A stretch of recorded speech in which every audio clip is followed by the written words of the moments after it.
Assalamualaikum warahmatullahi wabarakatuh.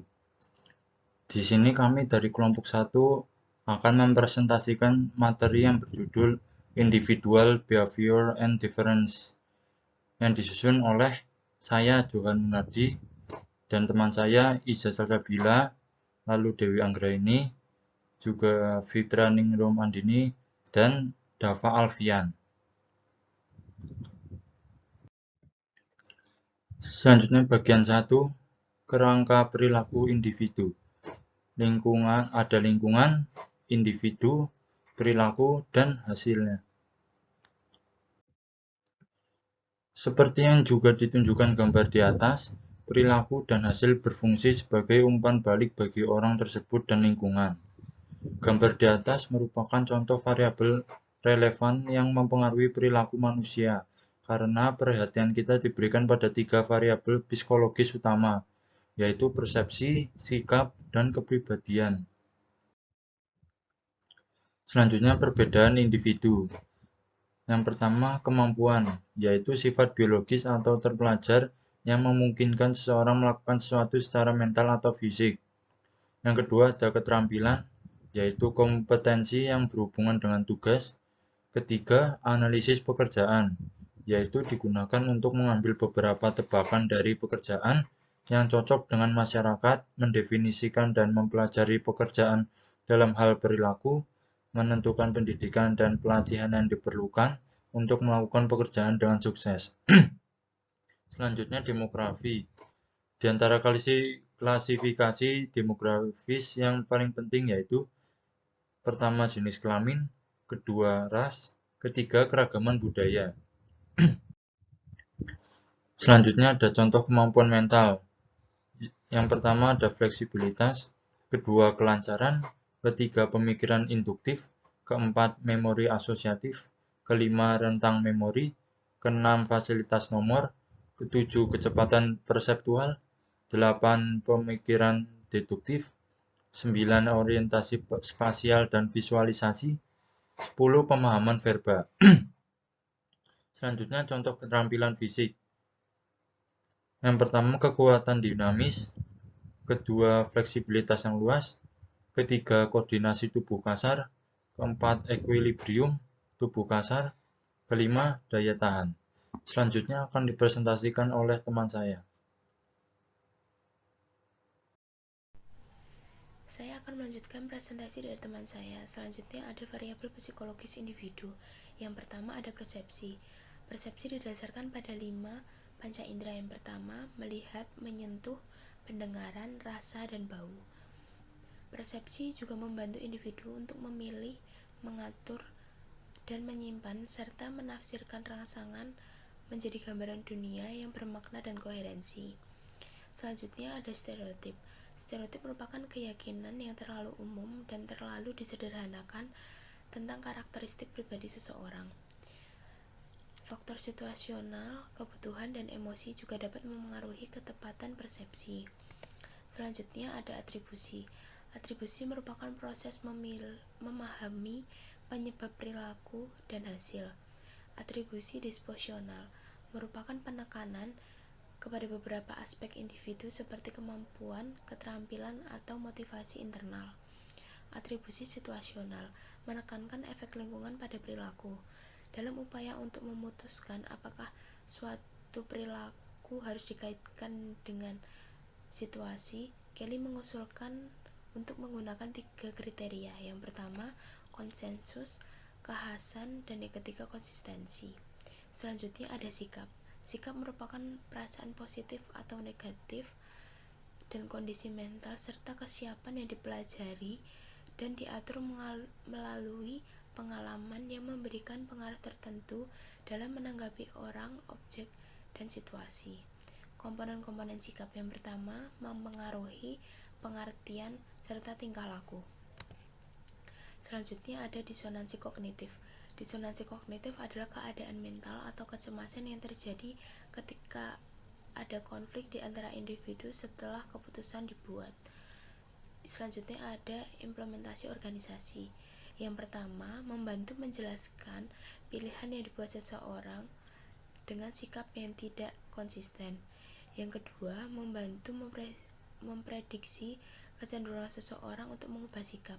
Yang ketiga, jika seseorang diminta untuk melakukan atau mengatakan hal-hal yang mengontak dengan sikap pribadi. Yang keempat, sebuah sikap mungkin dipilih lebih cocok dengan apa yang mereka katakan atau yang mereka lakukan. Selanjutnya ada sikap dan nilai. Mengubah sikap karyawan dapat menghambat kinerja pekerjaan. Faktor yang mempengaruhi perubahan sikap: yang pertama, mempercayai pengirimannya; yang kedua, pesan itu sendiri; dan yang ketiga, situasi. Nilai adalah kesadaran, keinginan afektif, dan keinginan yang memandu perilaku. Setelah nilai menjadi standar untuk memandu tindakan seseorang, mempengaruhi persepsi tujuan yang tepat dan cara yang tepat untuk tujuan tersebut. Selanjutnya ada sikap dan kepuasan kerja. Kepuasan kerja merupakan sikap individu tentang pekerjaan mereka. Yang kedua, sikap dari persepsi mereka tentang pekerjaan. Selanjutnya, dimensi terkait dengan kepuasan kerja.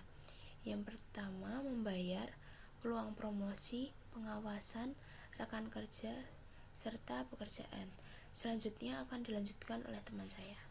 Saya akan melanjutkan presentasi mengenai perbandingan kepuasan kerja. Menurut temuan Protas dan Thomson, wirausaha adalah pilihan karir yang lebih baik daripada pekerjaan organisasi lainnya. Karena tingkat kepuasan kerja yang lebih tinggi dapat menurunkan stres kerja, tingkat kepuasan otonomi kerja yang lebih tinggi, dan tingkat tekanan kerja yang lebih rendah.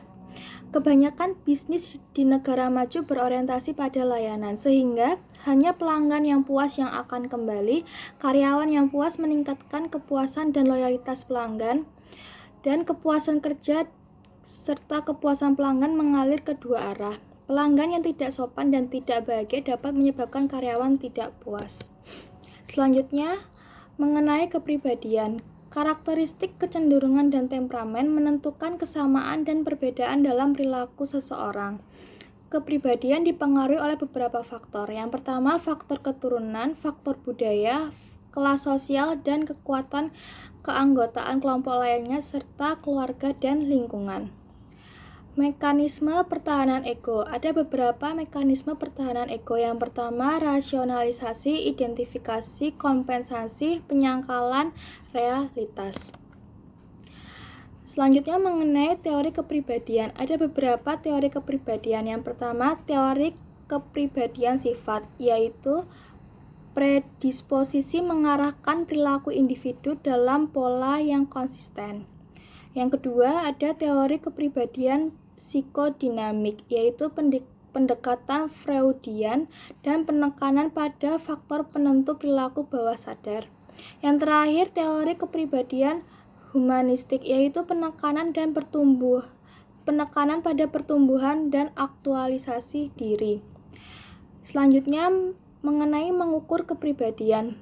Menurut Minnesota Multipasic Personality Inventory, pernyataan yang ditanggapi benar, salah, atau tidak bisa dikatakan. Meliputi kesehatan, gejala psikosomatis, gangguan saraf, sikap sosial, fobia, delusi, dan kecenderungan sadis. Yang selanjutnya, Myers-Briggs Types Indicator, yaitu menilai kepribadian atau gaya kognitif, ekstrovert dan introvert, sensoris atau intuitif, berpikir atau merasakan, mengamati atau menilai. Yang selanjutnya mengenai Big Five model. Big Five dimensi kepribadian, yaitu meliputi kesadaran, extraversion, introversion, persetujuan, dan stabilitas emosional, serta keterbukaan terhadap pengalaman. Yang selanjutnya mengenai efikasi diri. Percaya bahwa Anda dapat bekerja dengan baik dalam suatu situasi. Efikasi diri memiliki 3 dimensi, yaitu besarnya, kekuatan, dan keumuman. Lalu, Machiavellianisme, yaitu konotasi negatif terkait dengan manuver politik dan manipulasi kekuasaan. Yang selanjutnya akan disampaikan oleh teman saya. Perkenalkan, nama saya Fitri Aning Rumani Putri, nomor mahasiswa 380. Saya di sini akan melanjutkan presentasi dari teman saya. Kreativitas, generasi ide-ide yang baru yang dapat diubah menjadi peluang. Kedua, harus menjadi kompetensi inti. Ketiga, langkah pertama alam proses inovasi. Selanjutnya adalah mengembangkan ide kreativitas. Yang pertama, buffering, kedua team out organisasi, ketiga intuisi, keempat sikap inovasi, kelima struktur organisasi yang inovatif. Selanjutnya kecerdasan emosional, kemampuan secara akurat untuk memahami, mengevaluasi, mengekspresikan, dan mengatur emosi si perusahaan. Kontrak psikologis, pemahaman tersirat tentang kontribusi timbal balik antara seseorang dan organisasi. Yang selanjutnya adalah kasus dalam bab tersebut. Siapa yang tak kenal Khairul Tanjung?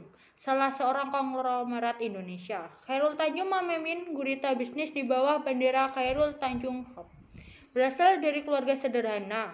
Ibunya mengurus rumah dan ayahnya seorang kulit tinta di surat kabar biasa. Masa sulit melanda Khairul Tanjung dan keluarga di masa Orde Baru.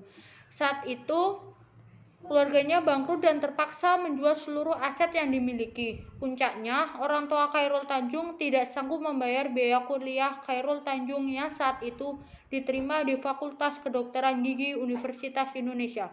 Tanpa diketahui Khairul Tanjung, ibunya menggadaikan kain yang dimiliki untuk membayar uang kuliah.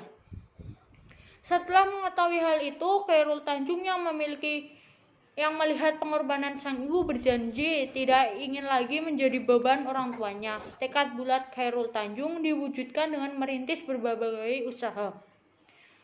Ia memulai bisnis kecil-kecilan, mulai dari penjualan buku kuliah, dan kaos kaki, sepatu, dan aneka barang lain di kampus dan kepada teman-temannya. Kegigihan dan keuletan menjalankan usaha kecilnya membuahkan modal usaha yang dipakai membuka peralatan kedokteran dan laboratorium di daerah Senen Raya, Jakarta. Jatuh bangun dirasakan Khairul Tanjung saat mengembangkan usahanya. Berbagai bisnis sempat berkali-kali harus tutup, namun Khairul Tanjung tidak menyerah begitu saja. Ia mencoba bangkit dengan memulai bisnis sepatu bersama kedua rekannya, namun usahanya harus kembali kandas karena pecah kongsi di tengah jalan. Modal dalam usaha memang penting, tapi mendapatkan mitra kerja yang handal adalah segalanya. Yang selanjutnya adalah pembahasan soal dan jawaban. Pertama, faktor internal dan faktor eksternal. Apakah yang membentuk Khairul Tanjung sehingga menjadi penyebab perubahan besar dalam hidupnya? Faktor internal, orang tua Khairul Tanjung tidak sanggup membayar biaya kuliah Khairul Tanjung yang saat itu diterima di Fakultas Kedokteran Gigi Universitas Indonesia. Tanpa diketahui ibunya, menggadaikan kain yang dimilikinya untuk membiayai biaya kuliah. Setelah mengetahui hal itu, Khairul Tanjung melihat pengorbanan ibunya dan dia berjanji tidak akan menjadi beban keluarganya. Ia bertekad mencari akal untuk bisa membiayai kuliahnya. Tekad bulat Khairul Tanjung diwujudkan dengan merintis berbagai usaha saat dia sembari kuliah.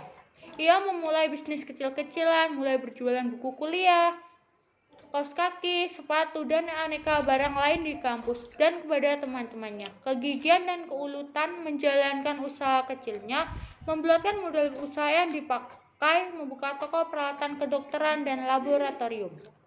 Faktor eksternal, jatuh bangun dirasakan Khairul Tanjung saat mengembangkan usahanya. Berbagai bisnis sempat berkali-kali harus tutup, namun Khairul Tanjung tidak menyerah begitu saja. Ia mencoba bangkit dengan memulai bisnis sepatu bersama kedua rekannya. Papiawan Khairul Tanjung dalam membangun jaringan membuat bisnisnya berkembang pesat, namun usahanya harus kembali kandas karena pecah kongsi di tengah jalan. Modal dalam usaha memang penting, tapi mendapatkan mitra kerja yang handal dalam segalanya, membangun kepercayaan sama halnya dengan membangun integritas dalam menjalankan misi. Yang selanjutnya akan diteruskan oleh teman saya. Oke, perkenalkan, nama saya Dava Alfian. Saya di sini akan melanjutkan presentasi dari teman saya. Yang kedua, gunakan berbagai teori of personality yang ada untuk menjelaskan faktor kesuksesan Khairul Tanjung. Yang pertama, A. Berprestasi. Chairul adalah lulusan FKUI. Ia sukses di dunia bisnis.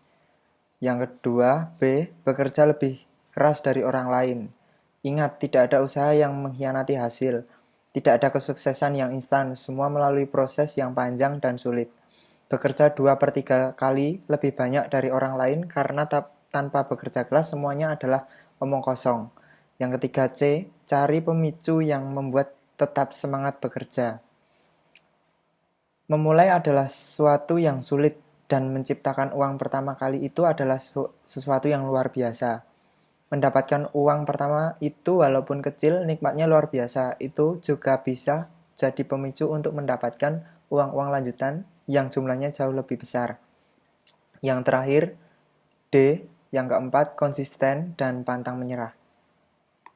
Yang ketiga, apa yang terjadi pada tujuan, goals, efektivitas diri, self-efficiency, dan volume value pada diri Khairul Tanjung saat mengetahui bahwa ibunya menggadaikan kain untuk membiayai kuliahnya.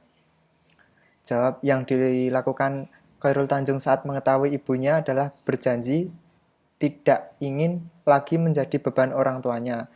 Tekad bulat Khairul Tanjung diwujudkan dengan merintis berbagai usaha sembari kuliah. Ia memulai bisnis kecil-kecilan mulai dari berjualan buku kuliah, station, kaos, sepatu, dan aneka barang lain di kampus dan kepada teman-temannya. Oke, bagian 3 itu ada kaitan bagian 1 dengan bagian 2. Melihat perjalanan hidup dan karir dari seorang Khairul Tanjung mungkin dapat membuat Anda menyadari bahwa tak ada orang yang bisa sukses yang didapatkan secara instan. Hal ini tentunya bisa dia jadikan sebagai motivasi. Khairul Tanjung berjuang dan bangkit di setiap kegagalan. Kegagalan yang ia alami untuk mewujudkan mimpinya hingga menjadi orang yang seperti sekarang ini. Berikut ini beberapa motivasi yang membuat kesuksesan Khairul Tanjung. Yang pertama, selalu bekerja keras dan belajar sehingga dapat memotivasi kemampuan entrepreneur dan manajerial yang baik. Motivasi yang kedua yaitu selalu berpikir positif adalah salah satu cara terbaik. Yang ketiga, gagal itu bukan makanan sehari-hari, itu biasa. Yang penting bagaimana menyikapinya. Evaluasi seperti itu. Yang keempat, buku adalah kunci sukses. Yang kelima, keberhasilan manusia ditentukan oleh dirinya sendiri dengan pilihan yang benar. Bagian yang keempat ada poin-poin pembelajaran. Perbedaan individu menjelaskan bagaimana orang-orang berbeda dalam berpikir, berperasaan, dan bertindak. Faktor yang menimbulkan adanya perbedaan individu meliputi faktor bawaan dan faktor lingkungan. Faktor lingkungan tersebut antara lain status sosial, ekonomi orang tua, pola asuh orang tua, budaya, dan urutan kelahiran. Yang kedua, kepribadian. Kepribadian adalah pola perilaku dan cara berpikir yang khas, yang menentukan penyesuaian diri seseorang terhadap lingkungan. Model Big Five melihat perbedaan kepribadian dari 5 dimensi, yaitu kesadaran, persetujuan, stabilitas emosional, keterbukaan terhadap pengalaman. Model Brick Myers atau Big Four melihat perbedaan kepribadian berdasarkan 4 dimensi, yaitu kesadaran, penginderaan versus intuisi, pemikiran vs perasaan, dan penilaian versus perspektif. Sekian dari kelompok kami, kurang lebihnya mohon maaf. Wassalamualaikum warahmatullahi wabarakatuh.